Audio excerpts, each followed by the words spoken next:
ladies and gentlemen, to another edition of Loose Convos. I'm your host, Chad J. Since the release of Iceman by Drake, this album has been charting due to certain singles. Well, that alone, but certain singles have been charting, like Janice STFU, Run to Atlanta featuring Molly Santana and Future. Future. Personally, I didn't think that they would come together again after the beef a few years back, but then comes back together.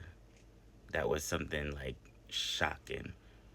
But other than that, this album is decent, solid C minus, because it's like, why are you still complaining? Like, and make them pay. Why are you mentioning DJ Khaled? And in other certain singles, you're mentioning Rick Ross again. You're mentioning ASAP Rocky again. You're mentioning Kendrick Lamar multiple times. Like, leave well enough alone. You said what you said in push ups, you said what you said in Family Matters.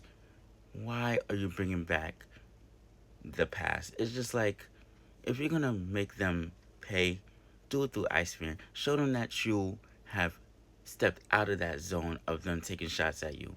Show that you're a bigger person than that. But other than that, he told his story and make them cry. Make them cry. He told his story.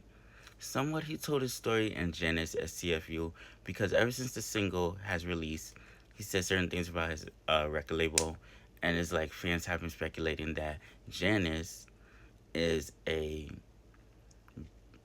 board member, of UMG. So for that matter, okay, if that's the case, okay, you're telling your story. Okay, cool. You're telling your story and make them cry. Certain personal stories, like growing up as a kid turning into a man type of mindset. Okay, cool.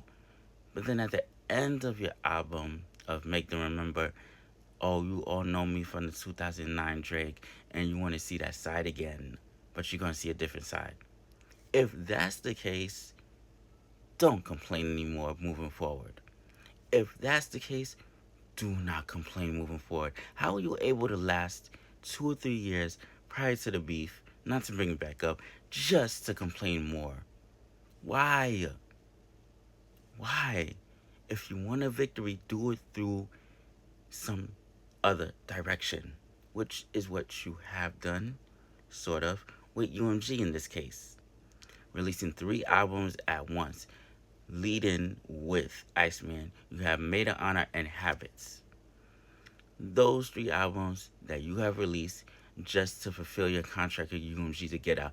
If that's the case, okay, cool. But you could have done that before the lawsuit, or no lawsuit at all.